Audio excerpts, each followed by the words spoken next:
फूल बबूर कुटी रस शान, सूत खररी दिन सात सुजान।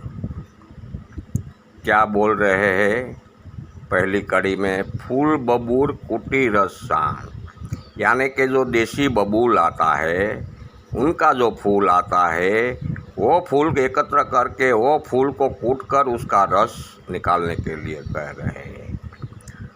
फूल बबूर कुटी रस शान, यानी कि देसी बबूल का फूल के रस निकालकर सूत खररी दिन सात सुजान। क्या कह रहे? सूत खररी दिन सात सुजान। सूत यानी कि पारद। सूत जहाँ आता है तो वहाँ पारद शुद्ध, अग्निशायी, एसिड प्रूफ और भूखा पारद लेने को ही सूत कहा गया है। ऐसा पारद को ही सूत कहते हैं। रसायन में जहाँ भी सूत शब्द आता है तो वहाँ हमको यही समझना चाहिए कि सूत किसको कहा गया है। सूत इसको कहा गया है कि जो शुद्ध होवे, अग्निशायी होवे, एसिड प्रूफ होवे और भूखा होवे, ऐसा पारद को ही सूत कहा गया है। इसलिए यहाँ सूत लेने को लिए बोला है। सूत खररी दिन सात, यानी कि बबूल के फूल के रस में 7 दिन तक पारद को खरल करना है, सतत 7 दिन तक। सुजान, 7 दिन तक खरल करना है। बाद में क्या कहा है? शीशी अग्नि वालुका कहीं, एक प्रहर जानो सही। बाद में वो बबूल के फूल के रस में 7 दिन तक पारद खरल करने के बाद वो पारद को अगन शीशी में डालना है, और अगन शीशी में डालने के बाद वो अगन शीशी को वालुका यंत्र में डालकर 1 प्रहर की अग्नि देनी है। 1 प्रहर की अग्नि देनी है। बाद में क्या बोलता है? 1 प्रहर की अग्नि देने के बाद क्या करना है? गाढ़ी घुटी पुन पारो होय, पुन वाही रस खरले सोय।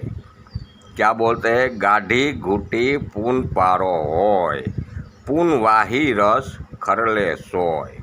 यानी कि इसका मतलब ये होता है कि 1 प्रहर अग्नि वालुका यंत्र में अग्नि देने के बाद उसको निकालना है। फिर उनको निकाल कर अगन शीशी में से निकाल कर फिर उनको बबूल के फूल के रस में पारा को खरल करना है। पारा को फूल दूसरी बार खरल करके पुन वाही रस खरल सोए, मतलब पुन वाही रस खरल सोए।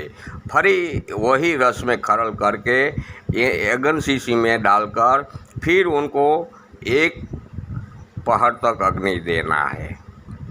क्या बोला? 1 प्रहर तक अग्नि देना है। इसी तरीके से आगे क्या कहता है बाद में? ऐसी शीशी जो पूरी करे तो पारो स्वर्ण होय कर भरे। क्या बोलता है? 80 शीशी जो पूरी करे, यानी कि 1 बार इसी तरीके से 80 बार ये क्रिया करनी है। 1 बार बबूल के फूल के रस में पारद को 7 बार खरल करके उनको वालुका यंत्र में डालकर 1 प्रहर की अग्नि देनी है। फिर उनको वो अगन शीशी में से निकालकर फिर उनको वालुका बबूल के फूल के रस में पारद को खरल करके फिर उनको अगन शीशी में डालकर फिर उनको 1 प्रहर की अग्नि देनी है। फिर उनको अगन शीशी में से निकालकर फिर उनको बबूल के फूल के रस में खरल करके फिर उनको अगन शीशी में डालकर फिर उनको 1 प्रहर की वालुका यंत्र में अग्नि देनी है। इसी तरीके से 80 बार क्रिया करनी है। 80 शीशी जो पूरी करे, यानी कि 80 बार ये क्रिया करनी है, तब ये पारद स्वर्ण में के घर भरे, तब वो पारद स्वर्ण बन जाता है आपो-आप। ऐसा ये दुआ का भावार्थ होता है। देखो तो सही कैसे कैसे हमारे ऋषि मुनियों ने दुआ बनाया है। देसी बबूल के फूल का रस निकाल कर ते रस के कपड़ा से छान कर वो रस में पारा को 7 दिन तक खरल करना है।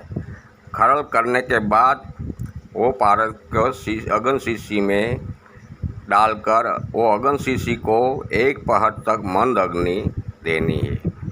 बाद में उनको निकालकर फिर उनको बबूल के रस में 7 दिन तक खरल करके फिर अगन शीशी में डालकर 1 पहर की मंदआंच वालुका यंत्र में देनी है।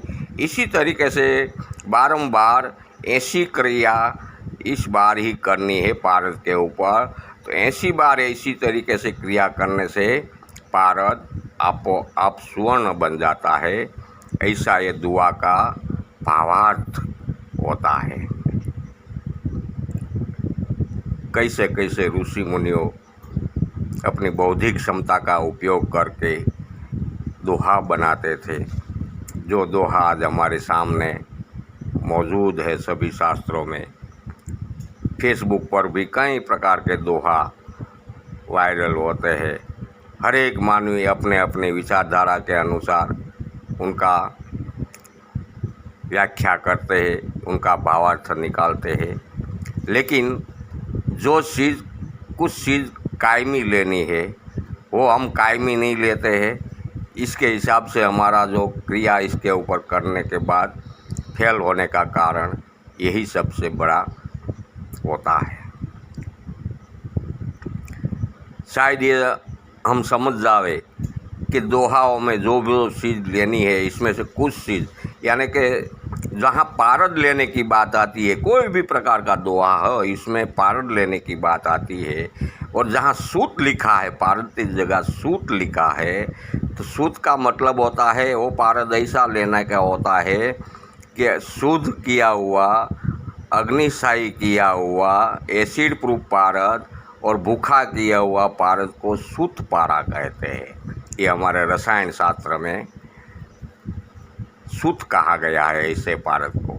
अरे जहाँ ऐसे सूत्र लिखा है वहाँ ऐसा पारद हम लेंगे तो हम ये क्रिया के जो भावार्थ होता है इसके अनुसार जो हम उनको ऊपर क्रिया करेंगे तो पूरी हमको सफलता मिलने की संभावना है, दिखती है, इसमें कोई शक नहीं है। थोड़ी देर में ऐसे रखता हूँ, किसी को पढ़ना हो अच्छी तरह या तो स्क्रीन शॉट लेना हो